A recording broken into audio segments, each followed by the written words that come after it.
Vamos a pasar a ver ahora el tratamiento que hace San Agustín del problema del ser humano en relación con el problema de la ética y la moral, porque ambos problemas van muy unidos en este pensador cristiano. Y además va a introducir elementos completamente novedosos que van a determinar en buena medida, aquí sí, de una manera decisiva, el pensamiento tanto antropológico como ético posterior. La antropología, la teoría del ser humano de San Agustín es igual que la platónica, una teoría dualista. ¿eh? El ser humano se compone de dos partes, el alma, que es inmortal, no solamente por los razonamientos y argumentos que había dado Platón, sino por la propia fe cristiana, ¿no? Y el cuerpo, que es mortal, y que desaparece con la muerte, aunque luego resucitará, según la fe, al final de los tiempos, uniéndose de nuevo con el alma, ¿no?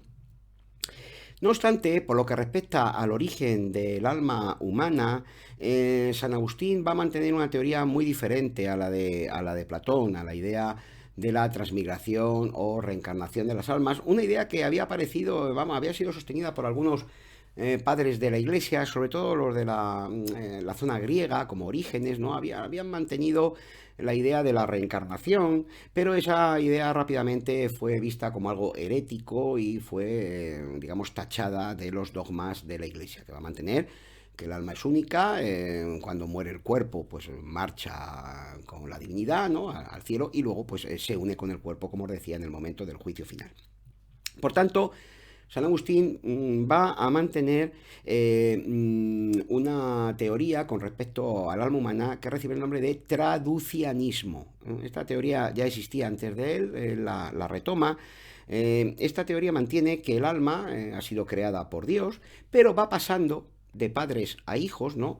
Y así se transmite el pecado original que cometió el primer padre humano, que aparece en la Biblia, Adán, ¿no? Cuando desobedeció la ley de Dios y se inclinó a cometer el pecado y el mal, cayendo, digamos, ya, produciéndose la caída del hombre en el mundo terrenal, en el mundo del pecado, del cual se verá redimido luego por la figura de Cristo, ¿no?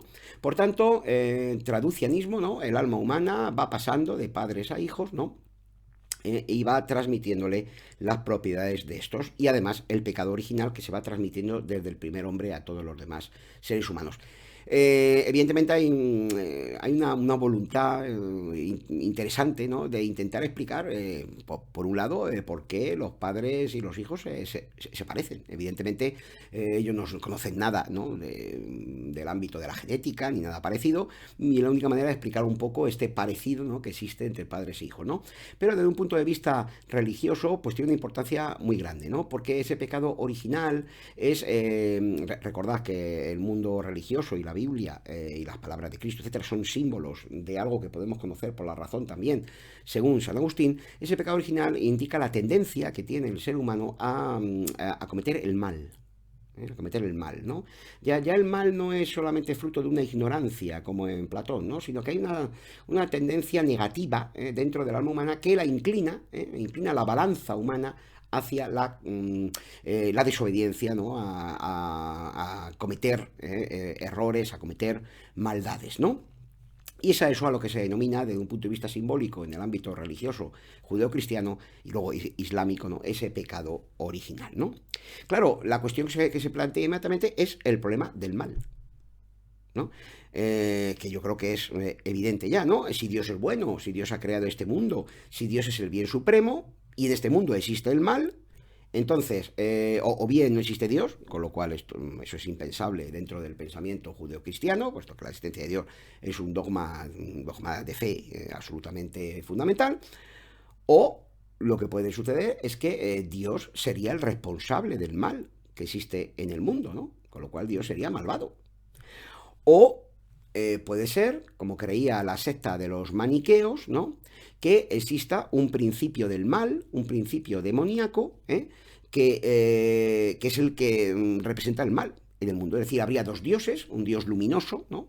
Un dios del bien y un dios oscuro, un dios maligno, un dios del mal, ¿no? Que se encuentran en una lucha perpetua en el curso del tiempo, y en el que unas veces vence uno, otras veces vence otro, aunque para los maniqueos la victoria final pues sería del dios de la bondad. Pero no hay que olvidar que los primeros pensadores cristianos, como San Agustín, no son bautizados hasta muy tarde. Es decir, ellos se convierten al cristianismo, los cristianos se convertían al cristianismo no por nacimiento, no desde el nacimiento, como sucede ahora, ¿no? Sino que la conversión tenía que ser un factor personal, ¿no? El sujeto muchas veces se bautizaba cuando ya era muy mayor, tenía 30, 40 años, ya había reflexionado, había pensado que esa explicación religiosa del mundo que ofrece la religión cristiana, pues es la correcta. Y esto es lo que le pasa a San Agustín, ¿eh? Él se bautiza muy tarde. Previamente pues ha tenido toda una etapa dedicada a placeres mundanos, ¿no? Ha estado activo como profesor de retórica, como orador en la corte incluso, como os comenté, y durante un tiempo, creo recordar unos 10 años, ¿no? Es maniqueo. O sea, antes de convertirse a cristiano católico, vamos a decir, forma parte de la secta de los maniqueos, que eran unos cristianos, unos cristianos que, vamos, creían además ser los verdaderos cristianos, que habían llevado a cabo una fusión, una síntesis entre la religión persa de Zoroastro, algunos aspectos tomados del budismo, ¿no? Todo esto lo había unido, lo había sintetizado con la religión cristiana, un profeta denominado Mani, trabaja más o menos hacia el siglo II después de Cristo, ¿no? Siglo II, comienzo del tercero, creo recordar. Y Mani, digamos, crea este maniqueísmo que va a tener una tremenda influencia en toda la zona de Persia, incluso se llega a extenderse un poco por China y, por supuesto, llega hasta el Imperio Romano. Va a haber gran cantidad de maniqueos. Y entre ellos va a ser San Agustín cuando es más joven. ¿Vale? Por lo tanto, él sabe muy bien qué es lo que hay detrás de esta teoría y él se va a enfrentar al maniqueísmo cuando se convierta al cristianismo católico e incluso llegue a perseguir a los maniqueos, ¿no? Por mantener esta teoría dualista de que hay dos dioses, ¿vale? Fijaos que siempre aquí la gente mantiene la idea de que por un lado pues existe Dios, ¿no? Otros consideran que Dios no existe. Otros consideran que existen muchos dioses, ¿no? Los politeístas antiguos, pero nadie se acuerda de que hay otra versión de la religión y es que hay dos dioses, ¿no? El dios del bien, el dios del mal, el dios de la luz, el dios de las tinieblas, algo que en buena medida ha ido subyaciendo a buena parte de la cultura occidental. El maniqueísmo no ha desaparecido nunca, no ha llegado a desaparecer nunca. Incluso si me apuráis, la propia saga esta de la Guerra de las Galaxias y tal, que atrae tanto a la gente, pues tiene un componente fuertemente maniqueo, ¿eh? O sea que, digamos, es algo importante, ¿no? Bien, vuelvo a repetir el problema, ¿no? Si el mal existe, entonces o es que Dios es un malvado, ¿no? O que Dios permite que nosotros hagamos el mal, ¿no? O, en tercer lugar, existe un principio divino del mal, oscuro, ¿no? Igual que el principio luminoso de Dios y que, digamos, está en perpetua lucha con él, ¿no? Bueno, la respuesta que va a dar San Agustín al problema del mal va a ser determinante para toda esta problemática, por lo menos hasta el siglo XIX, cuando comience a hacerse una revisión del problema del mal y en todo en el ámbito del romanticismo, ¿no? de la filosofía romántica, ¿no? Con Schelling, Schopenhauer y otros filósofos, ¿no? Comience a revisarse el problema del mal y empezar a considerarse que la respuesta de San Agustín, que ya digo va a ser repetida una y otra vez por multitud de filósofos a lo largo de los siglos siguientes, es muy dudosa y seguramente está equivocada. Lo que sostiene San Agustín es que la existencia del mal no prueba que Dios no exista, ni que Dios sea la causa del mal, ni tampoco que exista junto al bien un principio maligno, un principio demoníaco, ¿no? Sino que, según San Agustín, y frente al profeta del siglo III, Mani, como os comentaba, ¿no? Existen dos tipos de mal, lo que él llama el mal físico y, por otro lado, lo que él llama el mal moral, ¿no? El mal físico es el mal que hay en los seres creados, ¿no? Que tienen imperfecciones. Pues uno es ciego, el otro tiene un problema en determinada parte del organismo, está enfermo, o también dentro del mal físico incluye San Agustín las catástrofes naturales, ¿no? Pues hay un terremoto y mueren 50.000 personas, ¿no? Hay una inundación y se arrasa completamente una ciudad, o un maremoto, un tsunami, ¿no? Y una ciudad es destruida. Esto es lo que él llamaría el mal físico, ¿no? De los defectos físicos que puede tener alguien, ¿no? Y también, digamos, los problemas que puede causar algún tipo de catástrofe natural. Pues bien, para San Agustín, ese mal no es propiamente un mal, es simplemente una ausencia de perfección dentro de los seres creados. Es decir, el mal no sería algo que existe positivamente, que existe realmente, aquí positivo significa que exista realmente, sino que es una privación del bien. Es decir, un ser no tiene todas las perfecciones que podría tener, ¿no? Sino que tiene imperfecciones, porque es un ser material y por tanto implica elementos imperfectos.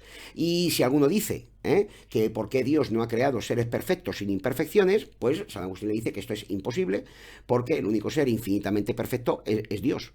A partir de Dios hacia abajo, todos los demás seres creados, incluso los ángeles, tienen algún tipo de imperfección. Incluso los ángeles cometieron el error, parte de ellos, de rebelarse contra Dios y cayeron en el pecado y se convirtieron en los demonios. O sea, digamos, a partir de Dios, todos los seres creados tienen alguna imperfección y no pueden ser infinitamente perfectos. Por tanto, el mal propiamente no existe. Dios ha creado a todos los seres buenos, tienen perfecciones, pero esas perfecciones son limitadas porque el único ser infinitamente perfecto es Dios.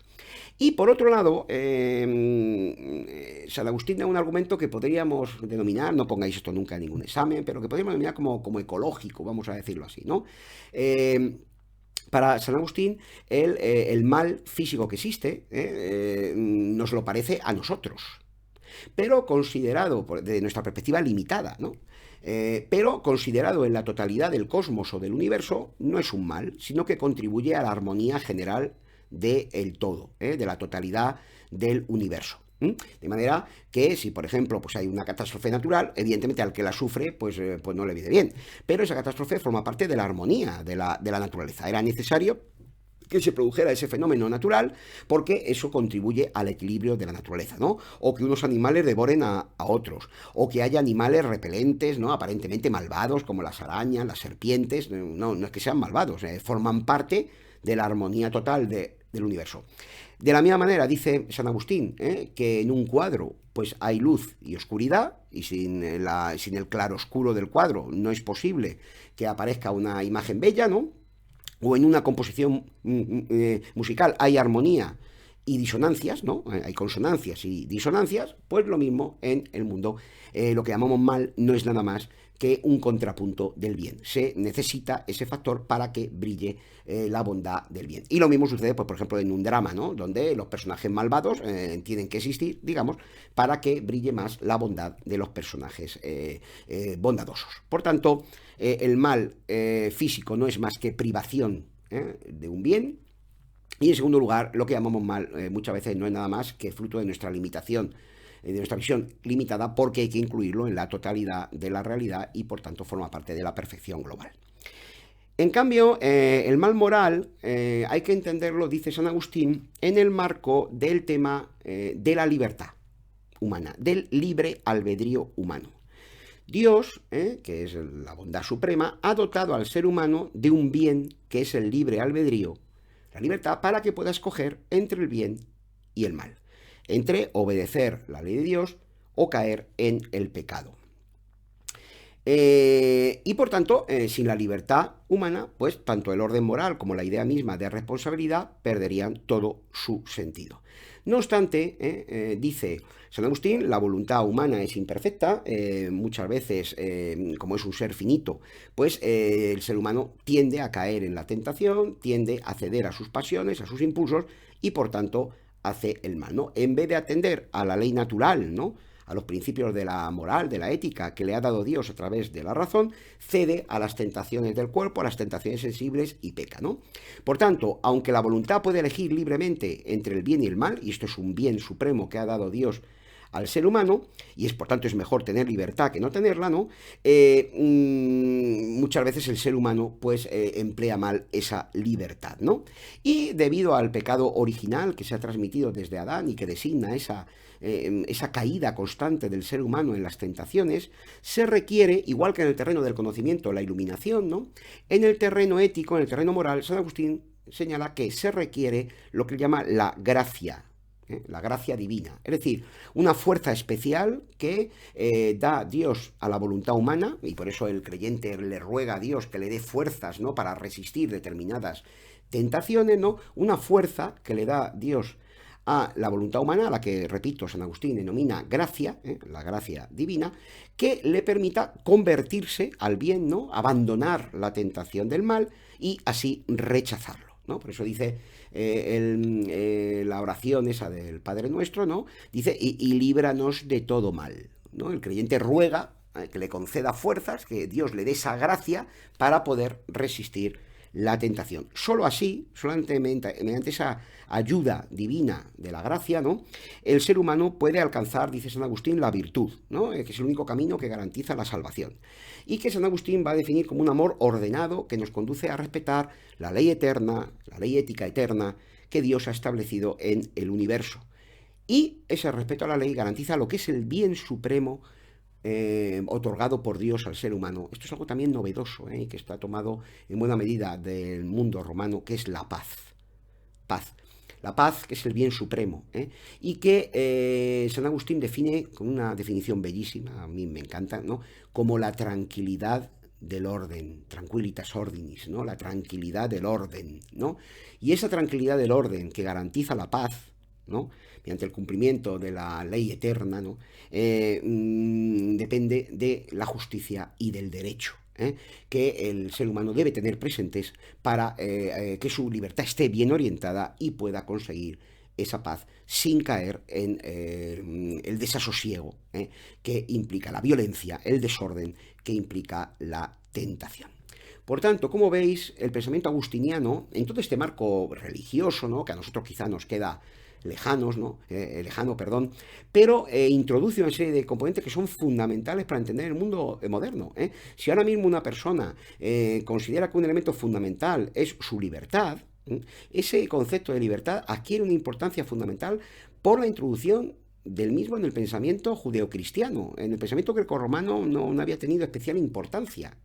Evidentemente, ese concepto ahora mismo está en un entorno religioso, ¿no? En la época de San Agustín, pues está en el marco de esta discusión acerca del mal, del pecado original, de Dios, ¿no?, de la responsabilidad ante Dios, no pecar ante Dios.